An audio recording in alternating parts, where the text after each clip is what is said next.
اللي هنحكي حكايتها النهاردة ست، بس مش مجرد ست عادية. دي ليلى الشناوي، المحامية اللي بعقلها وبدهائها قدرت تبرأ جوزها من حكم الإعدام وهو لابس التهمة لبس. لكن الأغرب في الحكاية دي كلها إن هي بنفسها اللي رجعته تاني لحبل المشنقة. إيه اللي حصل؟ وإيه السر اللي قلب حياتها وحياته؟ ده اللي هنعرفه في حكاية النهاردة، حكاية فيها الغموض بيلاعب الجريمة على صفيح ساخن. تعالوا أحكي لكم القصة من أولها لآخرها. لكن قبل ما نبدأ ياريت تعملوا سبسكرايب للقناة علشان إحنا بنكبر بيكم، وتسيبوا اللايك الجميل وتقولوا لنا رأيكم في القصة بتاعت النهاردة، واعمل لك لفة في قصص القناة التانية واللي متأكدين إنك هتحبها وتستمتع بيها. يا جماعة، القناة دي مش معمولة علشان تشوفوا القصة، ولكن هي معمولة علشان تسمعوا القصة وانتم شغالين أو سايقين أو بتناموا. يعني إحنا معتمدين على السماع أكتر من الرؤية، والمشهد البسيط اللي بيتكرر ده فقط لتوضيح مود القصة مش أكتر، مش تجسيد للقصة أو شيء لازم تشوفوه أصلا. يلا بسم الله نبدأ. بداية القصة كانت من عند ليلى الشناوي، محامية معروفة بذكائها الخارق وبشطارتها في شغلها، ويعتبر شغلها ده كان أهم حاجة عندها. وعلشان كده لما الدكتور كريم منصور دكتور التجميل راح يطلب إيديها للجواز، وقتها اشترطت عليه إنها لازم تكمل في شغلها، لأن مش معقول بعد كل اللي وصلت ليه من نجاحات يضيع كده. فهو علشان بيحبها وافقها، قال لها طالما شغلك ده مش هيأثر على علاقتنا ببعض يبقى مفيش مشكلة. ومن هنا ارتباطهم ببعض كان مبني على التفاهم من البداية، ومع مرور الأيام الارتباط اتحول لجواز شاهد عليه ناس كتير جدا من العيلتين، وكان اللي بيشوفهم مع بعض يفرح لهم بمدى الترابط اللي هم فيه وقد إيه الحب الكبير اللي جمعهم ببعض، لحد بقى ما كل واحد فيهم بيبتدي حياته العملية. وده طبعا بعد ما خلصوا شهر العسل. هي كانت كل يوم والتاني ما بين مكتبها وما بين قاعات المحاكمة، وهو كان في مركز التجميل بتاعه اللي مع الوقت بقى ليه اسم كبير. وحصيلة جوازهم دي إن ربنا من عليهم بطفلة زي القمر، كانت بالنسبة لهم أجمل حاجة في حياتهم. وتمر السنة والتانية وحياتهم إلى حد ما مستقرة، بس مع الوقت بدأت ليلى تنشغل أكتر بشغلها، وأهملت بقى نفسها وجوزها تماماً، لدرجة إن هو بقى حاسس إنها ما بقتش تنتمي للأنوثة من كتر ما هي خلاص تعاملها معاه بقى ذكوري شوية، يعني زي ما بنقول كده بقت ست مسترجلة.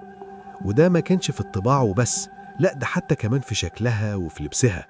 وده بقى دكتور تجميل بيتعامل مع كل ما هو أنثى بمعنى الكلمة.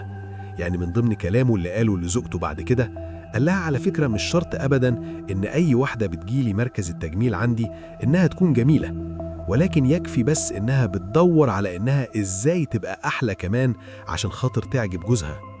قال لها أنا هو جوزك، بقولك أنا ما بقتش بشوفك خالص بالشكل اللي عرفتك عليه زمان. بس هي بقى كانت بتبرر كل ده وبترد عليه، بتقوله على فكرة أنا مش واحدة بلعب في الشارع وبضيع وقت في الفاضي، أنا ببني اسم ومركز تتباهوا بيه أنت وبنتك بعد كده.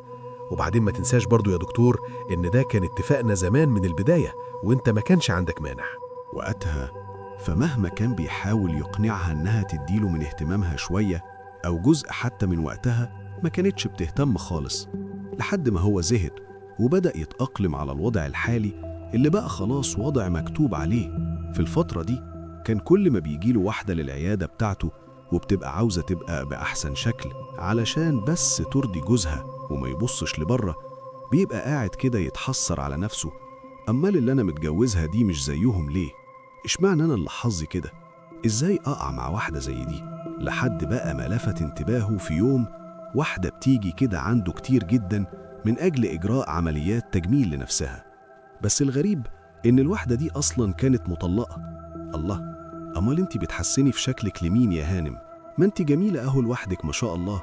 فكان ردها عليه إن ده طبعها، وإنها بتحب دايماً الاهتمام بشكلها وبمظهرها، ومش شرط أبداً يكون في حد في حياتها علشان تعمل كده.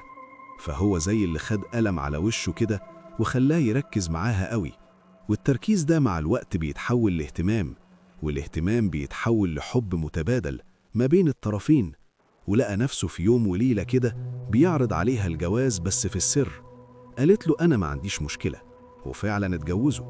أصل هي قالت لك بقى ده واحد غني وهيصرف عليا، وكمان لما أعوز أعمل أي عملية تجميل هعملها عنده ببلاش، يبقى ليه لأ؟ وفضلوا عايشين مع بعض على الوضع ده لمدة 2 كاملين، ومن غير حتى ما مراته ليلى دي تحس بأي شيء، وده يمكن من كتر ما هي مش مركزة معاه أصلا. لحد ما بيجي يوم وتصحى فيه ليلى المحامية على خبر عمرها حتى ما كانت تتخيله في يوم من الأيام، وده لما قالوا لها الحقي جوزك مقبوض عليه ومتهم بجريمة قتل. قتل؟ قتل مين؟ قالوا لها قتل مراته الجديدة. ودي بقى كانت أكبر صدمة في حياتها، مش إن جوزها بقى متهم في قتل، لأ، إن جوزها أصلاً كان متجوز عليها واحدة تانية، وكمان بقالهم 2 مع بعض. فلما راحت تشوف إيه الحكاية بالظبط، لأنها قالت مستحيل ده يكون حصل، أكيد في حاجة غلط، فلقت إن الأدلة كلها كانت ضده، وده لأنهم عرفوا من خلال التحريات إن اللي كان متجوزها دي كانت متعددة العلاقات، فممكن قوي يكون قتلها لما عرف حقيقتها. ده غير بقى بصماته اللي كانت موجودة في كل مكان. فعلشان كده موقفه في القضية كان صعب جدا. هو صحيح بينكر إن هو ليه أي علاقة بقتلها، بس في نفس الوقت الأدلة كلها بتدينه. ولكن ليلى كان إحساسها بيقول إن أكيد في حاجة غلط، لأنهم لما شافوا القتيلة لقوا دهبها كله مسروق، سواء اللي كانت لابساه أو حتى اللي كانت شايلاه. ودي بقى كان معروف عنها إنها عندها دهب بفلوس كتير قوي. لقوا كمان اعترافات جوزها في التحقيقات، كان بيقول إن هو دخل شقشه عادي جدا، فاتفاجئ بإنها واقعة في الأرض، فجري يطمن عليها مفكر إن مغمي عليها أو حاجة، لقاها ما بتنطقش. ولما لقى الحاجات اللي حواليه متبعترة ووشها فيه خرابيش كتير، فمعنى كده إن في حد قبله قتلها وهرب. وممكن اللي يكون قتلها ده كان بيقتلها بدافع السرقة أو بدافع الانتقام. فليلى كان ممكن لو ركزت شوية في القضية دي عادي جدا إنها تحلها وتعرف مين هو الجاني الحقيقي. بس من صدمتها في جوزها إن هو أصلا كان متجوز عليها قبل كده، فده كان بيخليها تفكر إزاي تأكد التهمة عليه أكتر علشان يتم إعدامه. بس حاجة واحدة بس اللي كانت موقفاها عن كل ده، الحاجة دي تبقى بنتها. إزاي بعد كل اللي حاولت تبنيه في حياتها علشان خاطر بنتها ومستقبلها، كل ده فجأة كده يتدمر؟ ما هو مش هينفع بعد كل ده ويتقال في الآخر لبنتها ده انت أبوكي كان مجرم وسفاح. والحقيقة إن دي الحاجة اللي خلتها بس توافق إنها تروح تقابله في السجن. قالت له اسمع ما أقولك، أنا مش جاية هنا عشانك، أنا أصلاً اعتبرت إن الكل اللي ما بينا انتهى من يوم ما عرفت إنك كنت متجوز عليا. بس كل ما في الأمر إن أنا هقف جنبك وساعدك علشان حاجتين. الحاجة الأولى هي بنتنا اللي انت ما عملتلهاش أي حساب عندك، وممكن كمان تبقى انت سبب تعاستها الباقي من عمرها كله لو الجريمة دي اتثبتت عليك. والحاجة التانية اللي أنا جايالك عشانها إن أنا حاسة إن في حاجة غلط في القضية، في نقطة مفقودة كده وكلام متناقض، وحاسة إن أنت ممكن تطلع بريء منها. قال لها تعرف يا ليلى، أنا من يوم ما جيت هنا وأنا ببعتلك مع كل الناس علشان تيجي تلحقيني. أنا ظلمتك وعارف بكده، بس أوعدك إن أول ما أخرج من هنا هبقى واحد تاني علشانكم. أنا اتعلمت الدرس وفقت والله، ويظهر إن اللي أنا فيه دلوقتي هو ذنبك أنتي، بس صدقيني أنا بريء والله العظيم، أنا بريء وما قتلتهاش. قامت قالت له عاوزاك بقى تنسى إن أنا كنت مراتك وتصارحني بكل حاجة علشان بس أعرف أساعدك. ومن هنا بدأ يحكي لها كل التفاصيل اللي عنده، وكانت أهم حاجة قالها لها إنه اكتشف بلاوي من خلال اللابتوب بتاعها، وعرف بقى إنها على علاقة بأكتر من حد، وإنه أصلاً كان ناوي يطلقها واتفق معاها على كده. بس كل الحكاية إن هي كانت عاوزة منه فلوس كتير علشان بس تتنازل ليه عن كل حاجة. المسألة ما بيننا كانت مسألة أيام، معرفش بقى مين اللي قتلها وسرق دهبها قبل ما أروح وادبس فيها.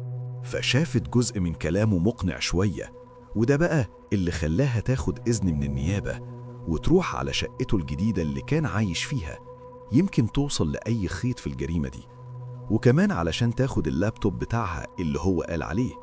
ولما عملت كده وأخدته في شنطتها وطلعت بيه على البيت، اتفاجئت إن هو فيه باسورد، ولكن حاجة زي دي مش هتبقى صعبة عليها.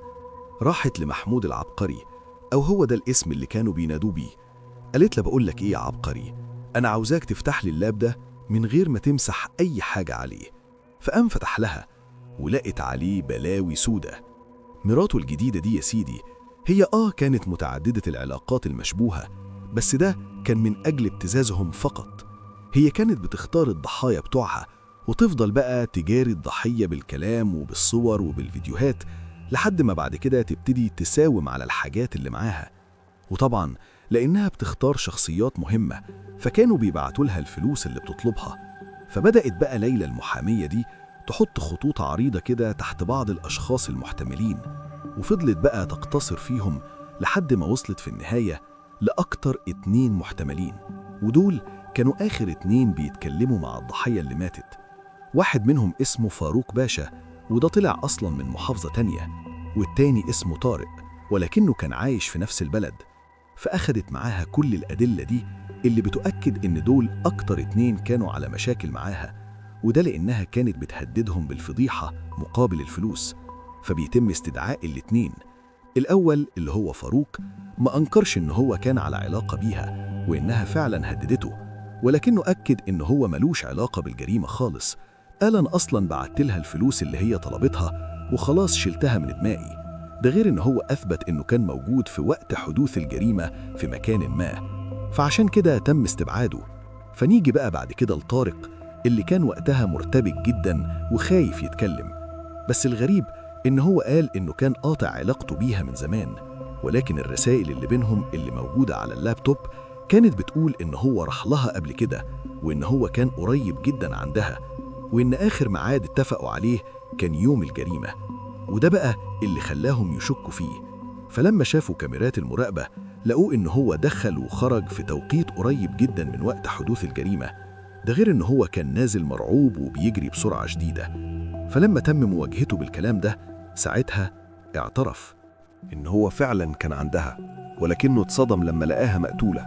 قال أنا من المنظر شفتها وطلعت أجري من الخوف.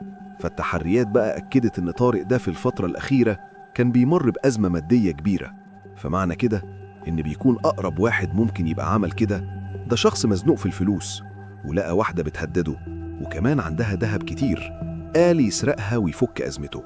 لأن بالعقل كده لو كان جوزها اللي قتلها أكيد كان هيمسح بصماته من عليها من قبل حتى ما يبلغ بإن زوجته مقتولة. وعلشان كده تم حبس طارق على ذمة القضية، وتم خروج الدكتور بالبراءة. فساعتها لما خرج ما كانش عارف يكافئ زوجته بإيه. قال لها أنا مديون لك بعمري كله، وصدقيني من النهاردة خلاص هتلاقيني واحد تاني خالص. فهي حست إنه فعلا اتعلم من الدرس اللي حصل له وحبت تديله فرصة جديدة. بس الغريب إنه اعتزل مهنته وقفل مركز التجميل بتاعه.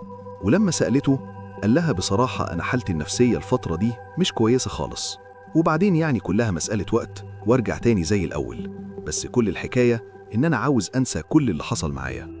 فهي طبعا ما كانش عندها أي مشكلة في إنها تصرف على البيت، هي كده كده ما شاء الله بتكسب كويس من شغلها، فعادي يعني. بس بدأت تحس إن جوزها بقى متغير عن الأول كتير، وبقت بتلاحظ إن هو مشغول دايما بالموبايل بتاعه. وغير كده كمان عرفت إن هو باع المركز بتاع التجميل بتاعه، وكمان بقى بيطلب منها فلوس كتير جدا. طب بتوديها فين؟ طب إيه اللي بيحصل؟ فكل ده خلاها تشك إن في حاجة غلط بتحصل معاه، وحبت هو بيخطط لإيه بالظبط. وعلشان تعرف ده كان لازم تراقب موبايله. فراحت للعبقري مرة تانية وقالت له بقولك إيه، عاوزاك تهكر لي التليفون بتاع جوزي. قال لها حاضر، وفعلا عمل كده، وبقى تليفون جوزها بقى موجود قدامها بالظبط بكل تفاصيله على اللابتوب بتاعها. وهنا بقى كانت الصدمة. اكتشفت إن جوزها داخل في مواقع مراهنات كتير جدا، وإنه تقريبا خسر كل فلوسه فيها. بس سيبك بقى من كل ده، شافت رسالة على تليفونه قبل ما يمسحها خلت عليها يقف عن التفكير. جوزها كان باعت رسالة لواحد بيقول له قريب قوي هتصرف وأبيع الذهب اللي معايا، أنا بس مستني القضية تتقفل والواد اللي لبس القضية مكاني يتحاكم عليه. ساعتها بقى هقدر أبيعه وأجيب لك كل فلوسك. فليلى في الوقت ده كانت مش عارفة تعمل إيه.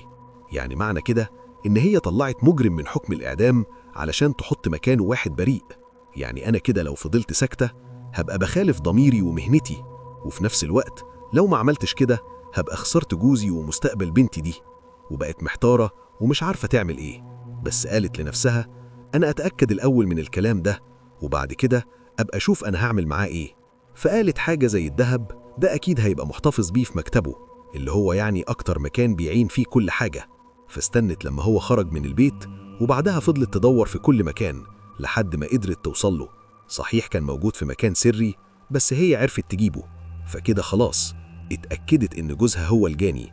فقامت في النهاية عزمت النية إنها تحقق العدالة، وقامت طلبت من زميل ليها يبقى هو المحامي بتاع طارق اللي اتحبس مكان جوزها ظلم، وقالت له بقولك إيه، أنا هجيب لك كل المستندات اللي تثبت إن هو بريء وتثبت إن جوزي هو الجاني. وفعلا عملت كده، وسجنت جوزها مرة تانية علشان يعترف بكل حاجة. قال إن السبب في كل ده لما دخل عالم المراهنات. في الأول كسب كتير قوي، وكان مفكر إنها تمشي كده على طول لحد ما بقى بيخسر وبس. وفي كل مرة كان بيقول أنا هعوض، فاللي بيحصل إنه بيخسر أكتر. وقتها فلس، وكمان بقى مديون لناس تانية. ولما لقى إن مراته الجديدة دي كل شوية بتجيب دهب جديد، شك فيها وقال يدور وراها كده ويعرف هي بتجيب الفلوس دي منين. فلما راقبها عرف إنها كلها فلوس من حرام، بس هو ولا واجهها ولا عمل أي حاجة. كل الحكاية إنه كان عاوز يسرق الدهب بتاعها وبعد كده يبقى يرميها بقى. بس لما راح يطلبه منها انفعلت عليه، قالت له مش كفاية إنك ما بتصرفش عليا ولا على البيت كمان عاوز تاخد دهبي وفلوسي؟ وقامت ما بينهم خناقة كبيرة كانت نهايتها إن هو خنقها بإيده لحد ما ماتت. فهو استغل إن اللابتوب بتاعها كان مفتوح قدامه، ولقى إن كان آخر محادثة موجودة ما بينها وما بين طارق. فاتكلم مع طارق على أساس إن هي اللي بتكلمه، وقام قال له كده أنا مستنياك تجيلي دلوقتي. طب كل ده ليه؟ علشان يلبسها لطارق زي ما خطط بالظبط. وهو طبعا كان سايب الباب مفتوح ومستخبي علشان بس طارق يدخل ويلحقها أو يحاول يشوفها ويحط بصمات إيده عليها، ولكنه ما عملش كده. ويمكن دي الحاجة الوحيدة اللي ما ظبطتش معاه. فليلى بعد ما عرفت إنها أصلاً كانت متجوزة واحد غير اللي كانت تعرفه تماماً وعايشة معاه، ما بقتش مصدقة كل اللي حصل. فهي بقى فضلت متابعة كده القضية لحد ما جوزها اتحكم عليه بالإعدام، وبعدها أخدت بنتها واختفت تماماً من البلد كلها علشان تبدأ حياة جديدة في وسط ناس ما يعرفوش أي حاجة عن ماضيهم. فبنتعلم من قصة ليلى دي إن الشغل مش لازم يجي أبداً على حساب البيت، وإن الإهمال هو أول حاجة بتفتح باب الخيانة، والخيانة دايماً آخرتها وحشة وساعات بتوصل للدم. وكمان بتعلمنا إن اللي بيبيع ضميره عشان مصلحته بيعيش عمره كله شايل العار، ويعرف إن العدل حتى لو كان بوجع بس بيطهر القلوب. فدايماً اختار ضميرك، لأن هو اللي هيشيلك يوم ما الناس كلها تبيعك. وبكده بنكون وصلنا لنهاية حكايتنا، ونهاية الكلام سلام.